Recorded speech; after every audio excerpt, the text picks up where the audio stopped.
击败印度选手晋级8强的谭雅婷被看好再添一面牌，但里约森巴广场下午刮起强风，吹走了谭雅婷的夺牌希望。和德国好手温路拼到最后，谭雅婷箭射出后却被强风吹歪。一支7分箭。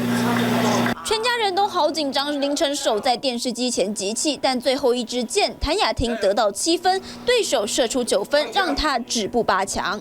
那在今年的巴西里约奥运，真的是非常可惜哦，在以前的正式赛的时候，谭雅婷这一支箭。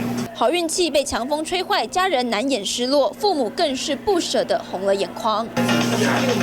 上一次奥运，谭雅婷在16强止步，这次大家对她信心满满。谭雅婷也对自己期望很高，花了很多时间练习，却在8强惜败。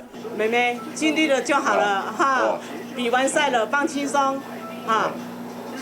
你也是为中华队拿到一面铜牌。在女子团体战，谭雅婷射下铜牌，加上个人赛第5名，还是可以领到750万的国光奖金。虽然无缘晋级4强，有点失望，但看到女儿一路努力为中华队争光的模样，已经感到很骄傲。这样已经很好了，很好了，嘿，对。她已经尽力为台湾争光了。对，她已经尽力了。谢谢大家的，谢谢大家的支持。